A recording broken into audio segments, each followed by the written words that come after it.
ఇంతటి సాహసులు ఎవరని చూస్తే వారంతా కూడా యాదవ సమాజానికి చెందిన ఐర్ సైనికులు. నవంబర్ 20వ తేదీన ఆర్మీ సైనికులు వారి యొక్క హయ్యర్ ఆఫీసర్ దగ్గరికి వెళ్లి 28 రోజుల్లో జరిగినటువంటి నష్టం ఈ ఒక్క రోజు యుద్ధంలో జరిగింది అని వివరించడం జరిగింది.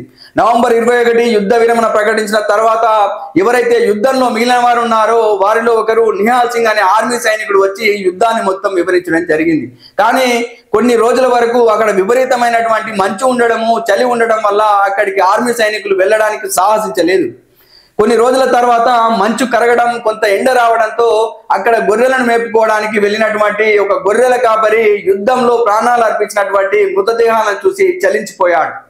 అతను కిందికి వచ్చి చెప్పడం జరిగింది. అప్పుడు రామచంద్ర యాదవ్ గారు ఆల్రెడీ ఇంతకు ముందే చెప్పాడని చెప్పేసి అతన్ని పిలిచి, ఇది నిజమేనా, ఒకవేళ నిజం కాకపోతే నిన్ను జాబ్ నుండి తొలగిస్తామని కూడా గట్టిగా వార్నింగ్ ఇవ్వడం జరిగింది. అప్పుడు అతను, నిజం సార్, అది నిజం కాకపోతే నన్ను జైల్లో వేయండి అని చెప్పి వారిని తీసుకొని వెళ్ళడం జరిగింది.